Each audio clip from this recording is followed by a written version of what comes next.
L'or s'effondre et personne ne semble vraiment comprendre pourquoi. N'est-ce pas le moment pour l'or de briller? Le monde s'effondre. Il y a la guerre au Moyen-Orient. Il y a la guerre en Europe. Tout le monde perd la tête. L'or devrait sûrement exploser en ce moment. Et pourtant ce n'est pas le cas, ni pour l'argent non plus. Les deux ont en fait subi d'énormes corrections et ont globalement tendance à baisser ces derniers mois. On a beaucoup de choses à discuter dans la vidéo d'aujourd'hui. Alors allons-y les gars. Écoutez, il y a une idée reçue. Conflit au Moyen-Orient égale guerre, égale hausse du prix de l'or. Cela semble logique, mais ce n'est pas ainsi que ça marche. À court terme, un enchaînement important passe par le pétrole, l'inflation, les taux et le dollar. Ainsi, l'or et l'argent peuvent diminuer, comme c'est le cas actuellement, lors d'une crise géopolitique, alors qu'on s'attendrait normalement à de bonnes performances. Le conflit menace l'approvisionnement en pétrole. Avec la hausse du pétrole et des craintes d'inflation, les banques centrales gardent une politique stricte. Les rendements obligataires montent, le dollar se renforce, l'or et l'argent chutent, car ils ne sont plus des valeurs refuges. La nature du conflit, ce qui se passe avec le pétrole et les implications sur l'inflation sont les principaux moteurs ici. Wall Street repousse les attentes de baisse des taux de la Fed à septembre en raison des chocs pétroliers. En fait, certains analystes de Wall Street appellent même désormais à de nouvelles hausses de taux. Eh ben dis donc. Maintenant, si le transport du pétrole est menacé, les marchés commencent à réévaluer le risque d'inflation, et c'est exactement ce qui se passe. Exactement ce qui se passe. Le transport du pétrole est clairement menacé. Il y a même des menaces maintenant de fermer le détroit à la sortie de la mer Rouge. 25% du pétrole mondial risque actuellement de ne pas pouvoir être acheminé. Si l'énergie flambe, comme c'est le cas actuellement, les coûts des intrants et du transport augmentent, les anticipations d'inflation des consommateurs montent et les espoirs de baisse des taux sont repoussés. L'or résiste bien au désordre monétaire sur le long terme. À court terme, l'or peut avoir du mal si les rendements réels en dollars augmentent. D'accord. L'or n'est pas un actif à court terme. Oh, on peut le trader à court terme. Ne vous méprenez pas. Mais l'or est un actif à long terme, c'est pourquoi dans des situations comme celle-ci, quand les gens se précipitent pour obtenir du cash, tout est vendu, y compris l'évier de la cuisine et l'or de la grand-mère de ta mère, n'est-ce pas? Goldman révise à la hausse ses prévisions de prix du pétrole à cause d'une perturbation prolongée du détroit d'Ormuz, estimant le Brent à 110 $ le baril en moyenne en mars et avril. De nombreuses autres estimations sont publiées. Certains disent que ça pourrait monter jusqu'à 150 $, certains vont même jusqu'à des estimations folles de 200 $ le baril. C'est peut-être trop pessimiste, mais à moins qu'une solution ne soit trouvée rapidement, tout peut arriver, d'accord? Maintenant, regarde, l'or n'est pas seulement une valeur refuge en période de guerre non plus. Il est très sensible au rendement réel, qui augmente. Il est très sensible aux attentes vis-à-vis de la Fed, qui diminuent. Actuellement, les gens ne s'attendent pas vraiment à des baisses de taux et il est même question à nouveau de hausse de taux. Le dollar est solide. Tout le monde se précipite sur le dollar parce que c'est le seul endroit où, au moins, vous n'allez pas perdre la majeure partie de votre argent. D'accord. Et bien sûr, les conditions de liquidité se resserrent fortement, comme le montre la bulle du crédit privé, par exemple. Le récit guerre égale hausse de l'or est trop simpliste. Plusieurs facteurs interviennent. Quand les rendements montent, les actifs sans rendement attirent à moins. D'accord. Après la forte hausse de l'or et un graphique impressionnant, ce n'est sans doute pas le moment idéal pour racheter à 5 600 $, n'est-ce pas? Peut-être que c'est plus attractif maintenant, mais en réalité, les gens veulent quelque chose qui rapporte 4% par an. En période de chaos total, ce n'est pas mal. Vous allez faire mieux qu'une grande partie du marché si vous gagnez simplement 4%. Quand le dollar monte, l'or devient plus cher mondialement. Si cela coïncide, les métaux subissent une pression. Le choc inflationniste peut dominer la demande de valeurs refuge, comme actuellement. L'argent sera évidemment encore plus affecté, comme toujours.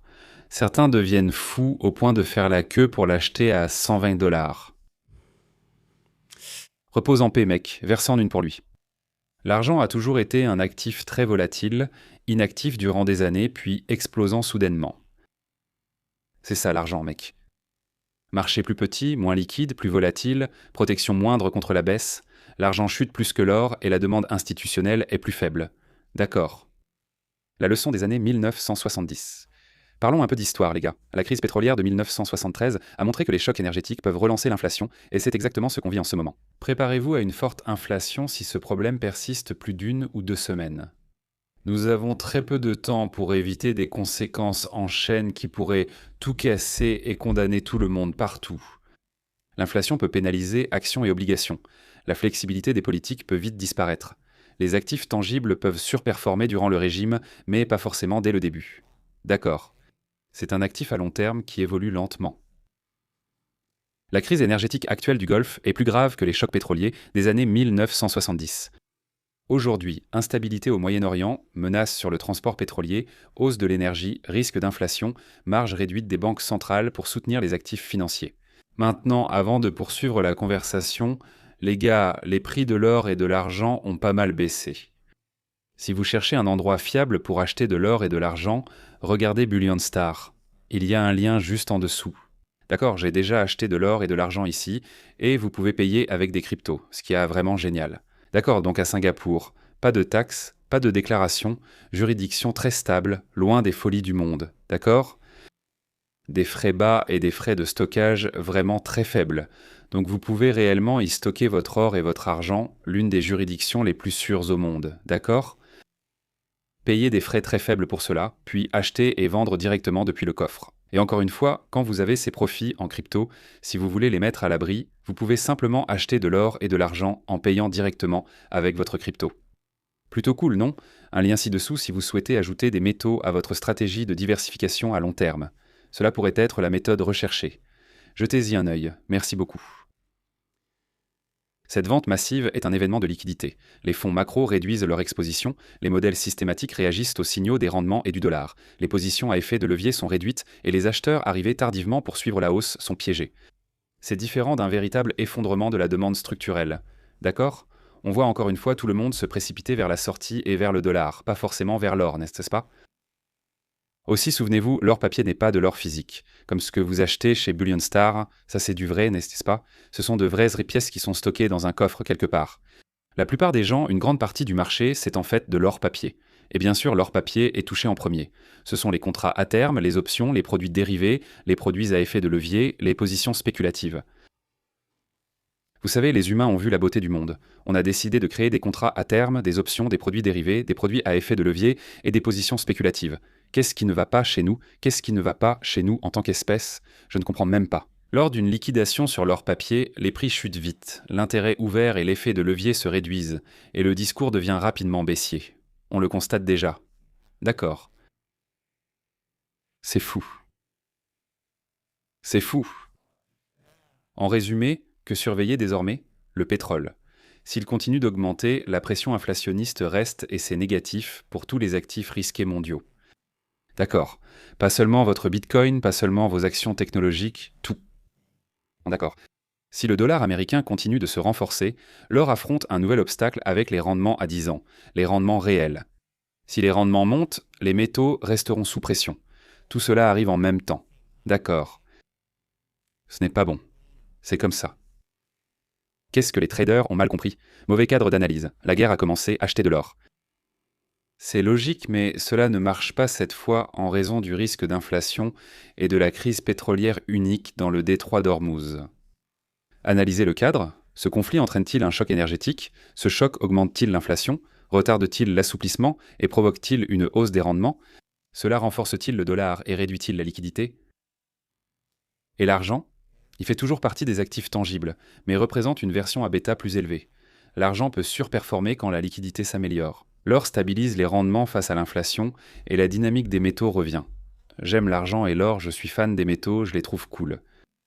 Chaque chose en son temps, et acheter de l'or quand les gens faisaient la queue chez les négociants alors qu'il était à 5600 $ l'once, ce n'était pas le moment. Mais à mesure que les prix baissent, que les corrections se produisent, que la tendance baissière continue, il y a des opportunités intéressantes qui apparaissent. D'accord, d'accord. Que signifie tout cela? Ne prenez pas le premier mouvement pour un verdict final. L'or et l'argent chutent car le marché réagit d'abord au choc inflationniste et au taux. Mais les mêmes prix qui ont provoqué le krach à court terme pourraient renforcer l'argument à long terme en faveur de ces actifs tangibles. Parce que qu'est-ce qu'ils vont faire? Qu'est-ce qu'ils font toujours? Vous connaissez la réponse. Vous connaissez la réponse. Assouplissement quantitatif. Ils vont imprimer plus d'argent. Lorsque les confinements liés au carburant débuteront et que les gens devront rester chez eux faute de carburant en station-service. Les choses vont devenir folles. Ils imprimeront tellement d'argent que ça va étourdir, car ils n'ont pas d'autre choix, c'est toujours ainsi. Ils ont si peu d'outils restants parce qu'ils ont été tellement scandaleusement négligents et néfastes dans leur gestion de l'économie mondiale, des banques centrales et de l'impression de monnaie. Leurs outils s'épuisent. La dette américaine atteint 39 000 milliards de dollars, augmentant de quelques milliers de milliards chaque année. La situation va empirer. Mieux vaut posséder des actifs solides comme l'or, l'argent et le bitcoin. Sur le long terme, c'est un bon pari, mec. C'est un bon pari. D'accord, merci. Au revoir.